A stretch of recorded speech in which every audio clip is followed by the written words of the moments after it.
Saudara, Komisi Pemberantasan Korupsi, Polda Metro Jaya, dan Bareskrim Polri menggelar rapat koordinasi penanganan kasus dugaan pemerasan ex-Mentan Syahrul Yassin Limpo oleh Ketua KPK Firly Bahuri.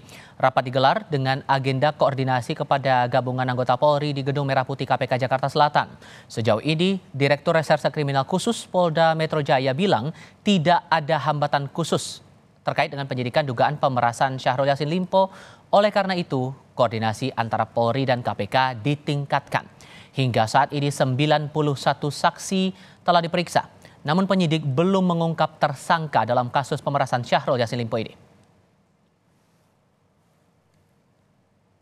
Proses penyidikan yang saat ini sedang berlangsung masih belum ditemukan kendala maupun hambatan yang berarti terkait dengan penyidikan yang saat ini sedang berlangsung.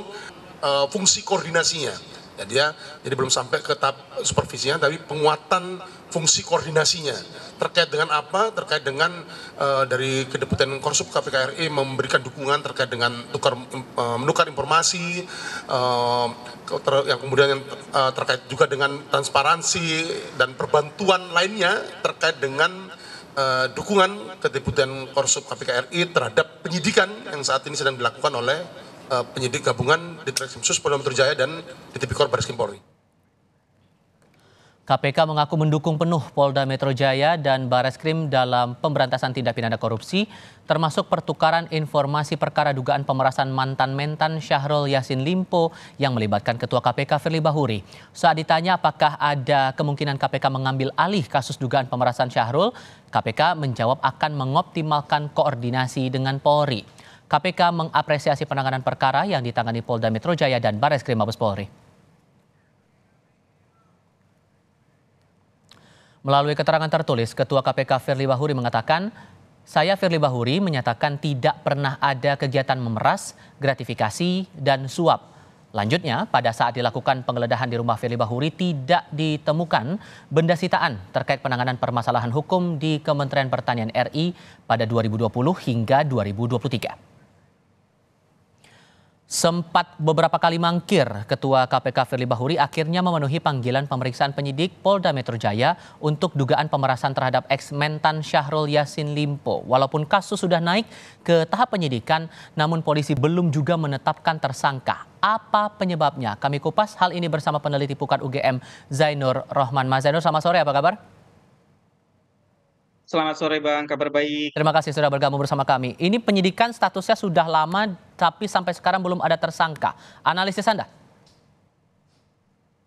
Ya, memang di tahap-tahap awal kita sangat paham ya bahwa penyidik harus memastikan pegang dua bukti permulaan yang cukup untuk menetapkan FB sebagai tersangka. Tetapi kan kemudian ketika sudah dilakukan pemeriksaan pertama, dilakukan penggeledahan, dan juga dilakukan pemeriksaan yang kedua, ternyata sampai saat ini juga belum ditetapkan sebagai tersangka, tentu ini mengundang tanda tanya publik. Ada sebagian pihak yang berpendapat bahwa jangan-jangan di sini ada saling kunci karena masing-masing pegang kartu itu ya. FB ini juga bukan orang biasa, ketua KPK dengan pengalaman penegak hukum mungkin sekitar 35 tahun. Jadi juga punya akses terhadap informasi, punya kartu semua elit-elit termasuk juga aparat penegak hukum lain. Nah, tentu ketika pemeriksaan kedua sudah dilakukan, harapan publik adalah Polri segera untuk ada kejelasan status. Apakah ada tersangka atau tidak ada tersangka. Kenapa? Karena semakin lama ini dibiarkan tanpa ada kepastian status, sangat merugikan baik untuk perkaranya sendiri maupun pihak-pihak yang terkait dengan perkara ini. Dan drama mangkir pemeriksaan ini membuat ini semuanya jadi makin lama penetapan status tersangkanya menurut Anda? Betul, juga bisa membahayakan perkara itu sendiri. Kenapa? Karena kalau semakin lama dibiarkan, pihak-pihak yang merasa dikejar tentu bisa semakin kencang lari dengan misalnya menghilangkan barang bukti, mempengaruhi saksi-saksi, mengulangi perbuatan, bahkan bisa melarikan diri. Sehingga ya sangat penting sebuah perkara yang terang benderang seperti ini untuk segera ditentukan statusnya. Sehingga apa? Sehingga kalau misalnya nih ternyata FB yang ditetapkan sebagai tersangka tentu akan diberhentikan sementara statusnya sebagai ketua KPK, dan ketika sudah diberhentikan statusnya secara sementara sebagai ketua KPK, tentu kemudian dilepaskan kewenangan-kewenangannya sebagai ketua KPK, dan itu akan memperlancar proses penyidikan.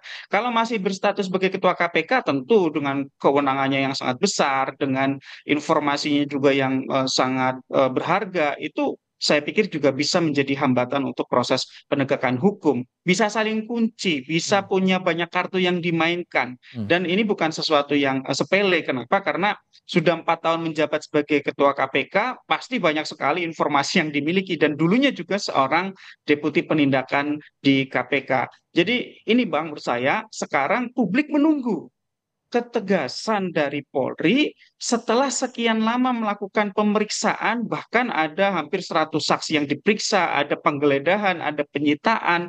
Tentu sudah, saya pikir untuk 2 alat bukti yang cukup itu sudah sangat dimiliki oleh Polri. Tidak-tidaknya untuk pelanggaran pasal 36 Undang-Undang KPK, di mana pimpinan KPK itu dilarang bertemu, berkomunikasi, berhubungan dengan pihak yang Nah, berperkara. Itu saja sudah soal sangat itu jelas juga karena ini kan ada juga saksi. ditangani kasusnya di Dewan Pengawas KPK. Anda melihatnya bagaimana kemudian?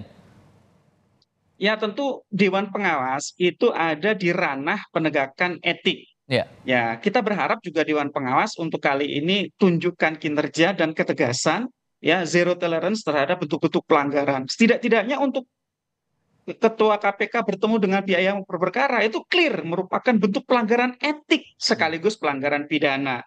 Kemarin Firly Bahuri memilih pertama kali untuk menghadiri panggilan dari Dewan Pengawas dan kemudian nomor 2 kan panggilan dari Polri. Itu saja Dewan Pengawas dijadikan sebagai alibi untuk buying time bagi Firly tidak segera memenuhi panggilan dari Polri. Saya Sehingga pikir menurut Anda dengan nantinya harusnya penindakan dari Dewas terlebih dahulu untuk kemudian tidak ada apa istilahnya hambatan tertentu untuk proses hukumnya, nonaktif dari di mata Dewan Pengawas, baru kemudian proses hukum dipandang akan bisa lebih lancar, begitu?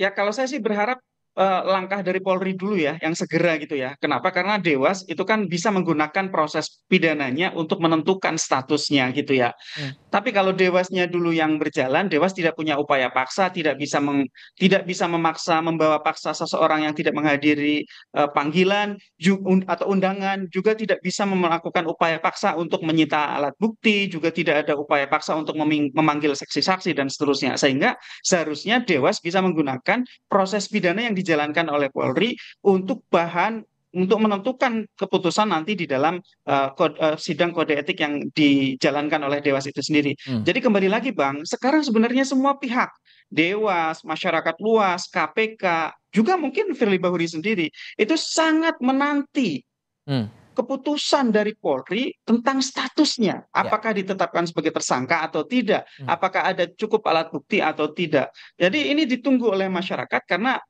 sangat penting aspek kepastian hukum. Oke. Firly Bahuri ini bukan orang biasa, ini ketua KPK. Semakin lama dibiarkan, KPK semakin rusak. Oke. KPK kemarin kita lihat ya, Firly Bahuri menutup muka dengan tas, itu saja sudah Nah, ya. meruntuhkan kewibawaan KPK, Bang. Oke, tapi satu hal lagi yang juga saya tangkap dari pendapat Anda. Supervisi atau koordinasi sudah dilakukan tadi antara kepolisian dengan KPK dan polisi mengaku tidak ada hambatan. Kalaupun kemudian tidak ada hambatan pengusutan kasus, kenapa kemudian lama sampai sekarang tidak ada status tersangkanya? Apa hambatan yang menurut Anda menjadi ganjalan betul di sini? Paling besar, singkat saja. Ya, sebagian pihak menganggap ini memang ada hambatan psikologis ya. FB ini kan juga senior dulu pimpinannya gitu ya. Memang dari rating sama, tetapi kan dari sisi jabatan kan dulu adalah seorang deputi dan seorang pimpinan. Nah, kita berharap itu dikesampingkan. Kesampingkan faktor pribadi. Fokus kepada aspek hukumnya, di mana ada perkara yang diduga dilakukan oleh FB ini. Apakah itu pelanggaran pasal 36-nya, apakah dugaan pemerasan, gratifikasi, atau juga penerimaan suap. Nah, sekarang yang kita tunggu adalah sekali lagi, ketika kemarin sudah ada pemeriksaan, seharusnya sudah ada alat bukti tambahan, misalnya konfirmasi terhadap rumah Kartanegara, apakah itu rumah Firly Bahuri, ataukah itu sewa, ataukah itu gratifikasi. Nah, sehingga saya pikir tidak ada alasan lagi. Nah, satu lagi Bang, untuk koordinasi dan supervisi, saya pribadi berpendapat bahwa sebaiknya Korsup itu dilakukan ketika sudah ada status. Sebelum ada status, jangan dilakukan korsup. Kenapa? Karena untuk menghindari konflik kepentingan. Kenapa? Karena yang sedang diperiksa adalah Ketua KPK, sedangkan kalau nanti dilakukan korsup, maka KPK akan melakukan direct kepada Polri, Baik. memberikan saran-saran, memberikan pendapat, memberikan atensi, sehingga itu dapat mempengaruhi proses pemeriksaan dan juga Ya. penyidikan yang sedang dilakukan. Baiknya adalah korupsi itu dilakukan ketika sudah ada status tersangka. Baik. Kalau tidak ada status tersangka, tidak ada perlu korsup, Bang. Kepastian hukum ini menjadi pertaruhan untuk citra penegak hukum di mata publik, kemudian itu jadi perhatian dari banyak orang saat ini. Terima kasih banyak Mas Zainur sudah berbagi perspektif bersama kami. Sama-sama. Selamat sore Mas.